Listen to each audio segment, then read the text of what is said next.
Mesdames, Messieurs, bonjour et bienvenue dans cette édition de 13h15 sur Niger 24.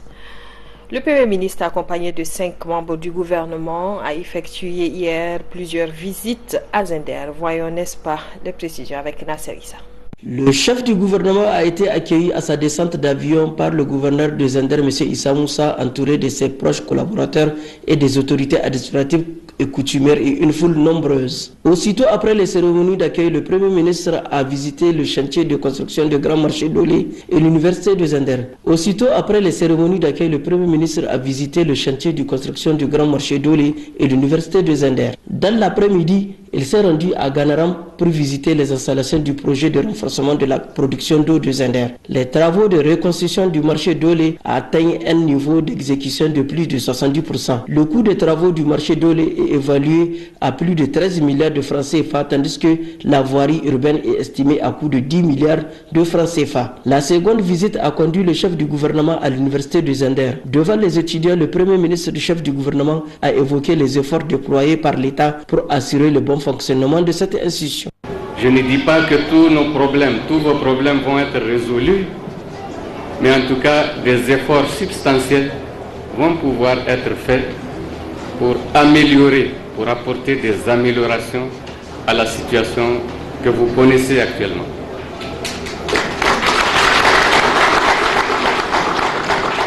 J'ai bien noté que l'université de Zender, c'est la deuxième université du Niger. Et à ce titre, effectivement, il faut qu'on prenne en compte les défis qu'on vient de nous exposer. Les défis en termes de subventions, les défis en termes d'infrastructures. En tout cas, ils seront inscrits dans nos priorités. Les priorités sont nombreuses, c'est sûr, mais nous ferons le maximum. J'ai d'ores et déjà noté que les 9 bus sont très insuffisants. Dans l'immédiat, peut-être, ou dans un très proche avenir, je peux prendre l'engagement d'envoyer un dixième bus.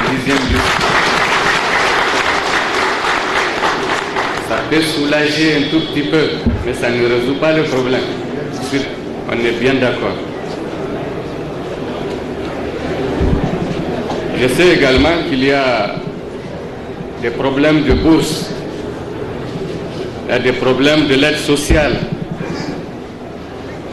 Mais tout ceci, nous sommes en train de mettre de l'ordre. Parce que la gestion de ces questions de bourse et d'aide sociale nous pose des problèmes techniques sérieux. Nous ne sommes pas sûrs que les montants débloqués bénéficient effectivement à ceux qui y ont droit, exclusivement à ceux qui y ont droit. Nous avons ce gros problème qu'il faut décanter. On est là-dessus. Le Premier ministre a enfin visité les installations du champ de captage de projets de renforcement de la production d'eau de Zender qui rencontre depuis quelque temps un certain dysfonctionnement. La puissance du groupe électrogène n'arrive pas à supporter l'ensemble des installations du Ganaram censé refouler quotidiennement 11 000 m3 par jour dans la ville de Zender. Pour régler définitivement cette question, le Premier ministre a annoncé qu'une connexion de ces installations au réseau électrique de la Nigélec sera effectuée dans les prochains jours pour satisfaire grandement la production d'eau de la population de Zender. Plusieurs organisations de la société civile nigérienne se sont retrouvées hier dimanche au siège de la CNT à l'effet d'examiner la situation socio-économique et politique du Niger. Une déclaration a été sanctionnée à la fin des travaux. Retrouvons, n'est-ce pas, Shida Isaka. Après plusieurs semaines de concertation, les organisations de la société civile nigérienne décident de briser le silence à travers la présente sortie médiatique pour exprimer leur ras-le-bol relatif à la situation socio-économique et politique qui prévaut au Niger. Au lendemain de la transition militaire de 2010, les Nigériens, toutes sensibilités confondues, avaient nourri le légitime espoir d'un Niger nouveau qui serait un havre de paix où il ferait bon vivre. Cet espoir s'est encore amplifié lorsque le régime qui venait de s'installer a annoncé l'ouverture de grands chantiers. Sommes tous promoteurs À cela sont venus s'ajouter la mise en exploitation du pétrole et l'annonce de celle des mines d'Azélik et de Mouraren. Ces effets d'annonce ont ému nos concitoyens qui se sont permis de rêver d'un Niger prospère. Mais hélas, aujourd'hui, rien que du vent. La situation ô combien calamiteuse et désastreuse qui a succédé à ces incantations politiques illustre la vraie nature des vendeurs d'illusions qui dirigent notre pays. La triste réalité a anéanti les efforts et les espoirs de tous les Nigériens, toutes les catégories confondues. Cette situation hypothétique de notre avenir se caractérise notamment par l'amateurisme et l'incompétence et le fait du prince dans une gestion opaque des affaires de l'État, les violations répétées de la Constitution, le reniement de la souveraineté nationale par l'installation des bases étrangères au profit d'on ne sait qui. Et comme si cela ne suffisait pas, la caisse de résonance qui nous sert d'Assemblée nationale vient d'adopter un budget lugubre qui sacre la mise à mort des secteurs sociaux de base, drastiquement amputés par ceux-là même qui prétendaient faire office de représentants du peuple. À compter de cette déclaration, les organisations de la société civile nigérienne s'engagent à mener plusieurs actions. Nous, organisations de la société civile nigérienne, refusons catégoriquement que nos forces de défense et de sécurité se fassent tuer délibérément alors que les armes sont stockées à la présidence. N'accepterons plus jamais que des travailleurs et des jeunes admis à un concours se fassent revoquer à tour de bras. Dénonçons la généralisation de la corruption et autres passe-droits érigés en mode de gouvernance entretenu par les ténors du régime. Enfin, elle invite toutes les couches sociales du pays à participer massivement à la marche de protestation que les syndicats du secteur de l'éducation projettent d'organiser le mardi 6 décembre 2016 et celle des organisations prévues pour le 21 décembre prochain. Voilà autre aspect dans cette édition. Mouvement d'humeur hier dimanche des commerçants du marché de Harobanda suite à l'interpellation par la police judiciaire des délégués du dit marché. Une interpellation orchestrée selon les commerçants par leur gérant autant pour moi, dont ils demandent d'ailleurs son départ. Suivez. Ils n'ont pas passé par 1000 chemins pour manifester leur ras-le-bol face aux agissements du gérant de leur marché. Eux, ce sont les commerçants du marché Harobanda. Très tôt ce matin, ils étaient sortis pour protester contre l'interpellation de leurs camarades à la PJ. Cette interpellation qui aurait été l'œuvre du gérant du dit marché en la personne de M. Si, qui selon les commerçants a qualifié certains délégués de badauds.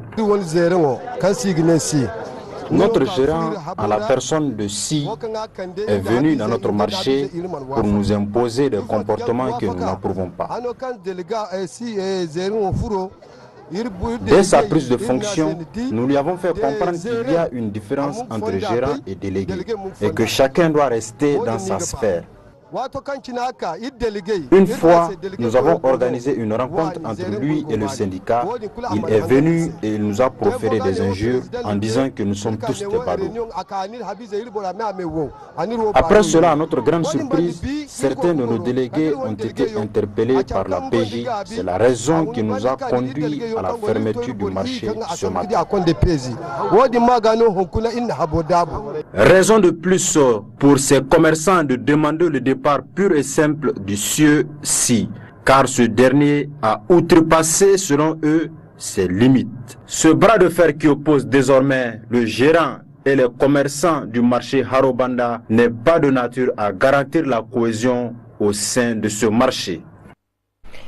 Le comité d'organisation du Mouloud de Koutiri s'active pour les festivités. Hier, il a organisé une série d'activités, dont entre autres la visite des réalisations faites dans ce cadre et une séance de salubrité du site abritant l'événement religieux. Aboubakar Alou. Cette année, ce sont d'importantes réalisations qui sont en train d'être faites par le comité d'organisation du Mouloud de Koutiri. Des réalisations acquises grâce aux efforts de l'État, des membres du comité et également des bras valides. chaque année, selon les efforts des uns et des autres, on tente d'améliorer les choses. Vous avez vu tout de suite ici dans le village, nous avons visité le nouveau hangar qu'on a mis en place cette année, nous avons visité un magasin, nous avons visité les latrines. Moi je pense que c'est quand même estimable. Et avant d'arriver ici, vous avez vu, à partir de la P436 qui est la route de Walam, à partir de là-bas vous avez vu des engins, des camions qui sont en tout cas en mouvement. On est en train de refaire cette voie-là pour que en tout cas les conditions d'accès au village ne posent pas problème. Bon, la route existait bien avant. Mais en fait, il y avait des entraves parce que vous avez pu remarquer quand même là où des travaux de gros génie civil sont en train de se faire. Je parle en l'occurrence du Grand Ravin, là où on a vu des amorces d'un dallo qu'on est en train de faire. Et d'un deuxième, plus en tout cas des gros engins de terrassement, de génie civil qu'on a trouvé, qui sont en train de racler la voie, qui sont en train de remplir les trous, qui sont en train de faire en tout cas un travail estimable, un travail très impeccable pour que l'accès des fidèles ne pose pas problème. Cette journée dominicale a été consacrée par les responsables du comité d'organisation pour aller constater de visu l'état d'avancement des travaux avant d'aller rendre salubre le site abritant cet important événement religieux.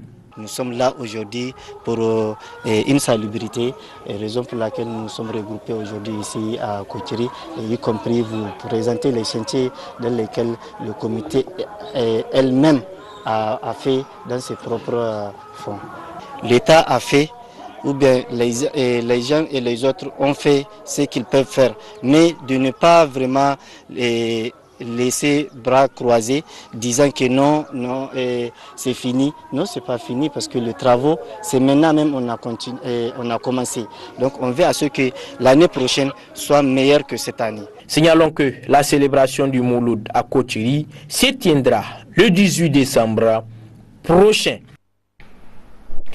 L'Assemblée générale ordinaire de l'Association des étudiants musulmans du Niger, section de l'Université de Niamey, c'est la grande mosquée de vendredi de l'université qui a abrité les assises. Hamza Boukela. Présentation et amendement du bilan annuel exercice 2015-2016 et mise en place du nouveau bureau, c'est l'ordre du jour de la présente Assemblée générale ordinaire organisée par le bureau exécutif de l'Association des étudiants musulmans du Niger, section de l'Université Abdou Moumouni de Niamey en fin de mandat.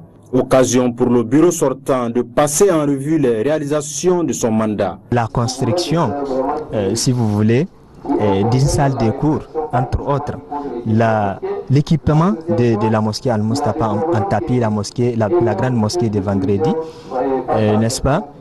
Il y a la réalisation, comme vous le savez, on organise chaque année la journée de l'étudiant musulman, qui est également une activité phare de l'association. Les SAPI, les séminaires de formation islamique, formation annuelle islamique qui est organisée aussi à l'endroit des étudiants, également une activité phare de l'association et bien d'autres réalisations, en tout cas beaucoup de rubriques, construction, la formation surtout des membres. Un bilan qui a été émaillé de quelques difficultés mais qui n'ont pas entravé la bonne marche des activités. En tant qu'être humain, pour avoir géré, certainement les uns et les autres peuvent constater des failles. Et nous-mêmes, nous savons que même si ça n'a pas été souligné, il y a effectivement des manquements. Donc on peut citer les manques de motivation de certains membres. Parce que pour une structure, il faut d'abord qu'il y ait suffisamment de ressources humaines. Et vraiment, on a ces manques-là de motivation, ce qui fait du coup, les gens ne participent pas, comme vous l'avez constaté, à certaines activités de l'association. En dehors de ça, on n'a pas suffisamment de moyens, en tout cas financiers, qui peuvent nous permettre de faire plus que ce que nous avons fait, c'est-à-dire en termes de grandes réalisations. C'est pourquoi le bureau sortant lance un appel à la base de l'AMN, particulièrement à la nouvelle équipe qui sera mise en place au cours de cette AG de prendre en compte les recommandations issues de ces assises. Culture cette fois-ci, le palais des congrès de Niamey a servi de cadre le samedi dernier au vernissage de projection, n'est-ce pas, du film Des loups. Ce film est composé de plusieurs épisodes dont le réalisateur est Souleymane Maman Rukeya Toublouedou. Composé de plusieurs épisodes et d'équipes techniques, le vernissage de projection du film Delou a vu une énorme participation, dont celui du ministre de la Renaissance culturelle, des Arts et de la Modernisation sociale Asuman Malin Issa. Ainsi, pour le producteur et le réalisateur, Delou est un film qui relate purement la réalité sociale. C'est une femme enseignante de son état, activiste de la société civile, qui par la force des choses sera amenée à faire la politique et sera élue présidente de la République. C'est un rêve certainement sous nos cieux, mais nous avons vu avec les films américains, Obama est devenu président après plusieurs films qui ont présenté un président des États-Unis noir. Eh bien c'est possible aussi, on pense, que le rêve risque de devenir la réalité. On a de très bons décors au Niger. Je pense que ça, c'est important pour que nous, on puisse... Parce que là, on va sur la TNT. Maintenant, on sera obligé d'être compétitif. Je veux dire, dans la pratique, vous savez, on a travaillé avec des comédiens professionnels et amateurs. Donc souvent, c'est dans le respect des rendez-vous. Surtout, c'est là le seul problème qu'on a rencontré. Émotion au visage, l'actrice principale Delou évoque ses sentiments et le rôle qu'elle a joué dans le film. Delou, c'est une série télévisée qui parle d'une femme activiste. Delou elle-même, elle est une femme activiste et qui va vouloir se présenter aux élections présidentielles, ce qui est très compliqué. Pour une femme de vouloir même faire la politique, c'est difficile, mais se présenter aux élections présidentielles, ça c'est encore plus difficile. Et donc le film va essayer de raconter les obstacles auxquels elle fera face vis-à-vis de son mari, de la société et tout ce qui s'ensuit. La réalisation du film Delou vient à point nommé, car elle permettra sans nul doute de renforcer le patrimoine culturel du Niger en général et celui du 7e art en particulier. Sport, cette fois-ci, une femme prend la tête de la Fédération nigérienne de handball. Il s'agit de Hajabi Bamirissa. Elle a été élue ce week-end lors de l'Assemblée générale élection de la FINI Hand. Suivez. À l'ouverture de la matinée des travaux de cette Assemblée générale élective, le représentant du ministre de la Jeunesse et des Sports a demandé à l'ensemble des délégués de travailler avec sagesse dans la compréhension mutuelle. Je vous exhorte donc à travailler avec sagesse dans la compréhension mutuelle. Ces valeurs de sagesse doivent désormais être partagées dans toutes nos associations sportives afin que nos énergies convergent vers le développement de nos disciplines sportives que vous avez librement choisi d'animer. À l'issue des élections de la soirée, c'est dans une ambiance sportive que 43 délégués sur les 51 ont choisi Hajia Biba Moussa pour diriger le handball nigérien. Pour la nouvelle patronne du handball nigérien, il n'y aura pas d'exclusion. Sans vous, sans tout le monde, sans ceux qui ont été là pour moi, je ne serais pas là. Je tiens à vous remercier, à remercier ceux qui m'ont soutenu, à remercier ceux qui ont été là pour moi. Alors, il y a trop d'émotions. Je suis fière de moi-même, fière de mon équipe, fière du handball. Et j'espère être à la hauteur surtout. Aujourd'hui, nous allons tout faire pour rassembler tout le monde, pour rassembler tous les acteurs et faire en sorte que nous réussissons. Nous ne serons pas seuls. Le perdant a recueilli seulement 8 voix. Il crie au scandale, à la mascarade. Je pense que c'est un truc truqué depuis. Parce que j'ai déjà compris que l'affaire était déjà truquée. Pour des raisons, parce que tout à l'heure j'ai demandé la parole pour que je m'exprime. Les gens veulent trop parler que je ne suis pas correct. Or la vérité est là. Nous avons des délégués qui sont venus sur leurs frais ici. Et il y a des délégués qui ont eu des tickets par la fédération sortante et qui veulent revenir encore au pouvoir. Donc je pense qu'il n'y a pas de triste réalité ici. Bon vent à la nouvelle présidente de la Fédération nigérienne de handball.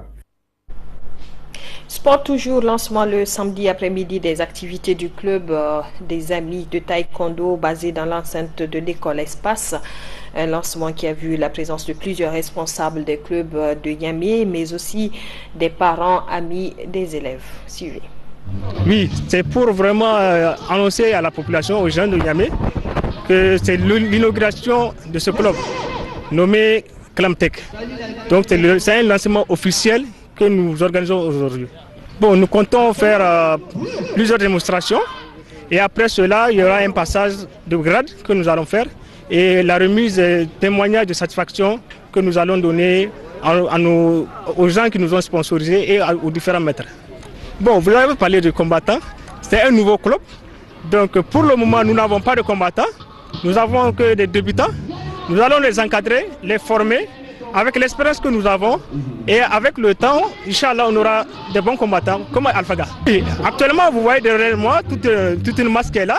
Donc ce sont les parents d'élèves qui sont là, qui sont venus voir. Parce que nous avons commencé en septembre, le 1er septembre 2016.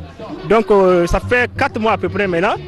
Aujourd'hui, le 3 décembre, nous avons jugé utile de lancer cette journée, ce jour 3 décembre, pour dire que c'est l'ouverture officielle de ce club Clamtech.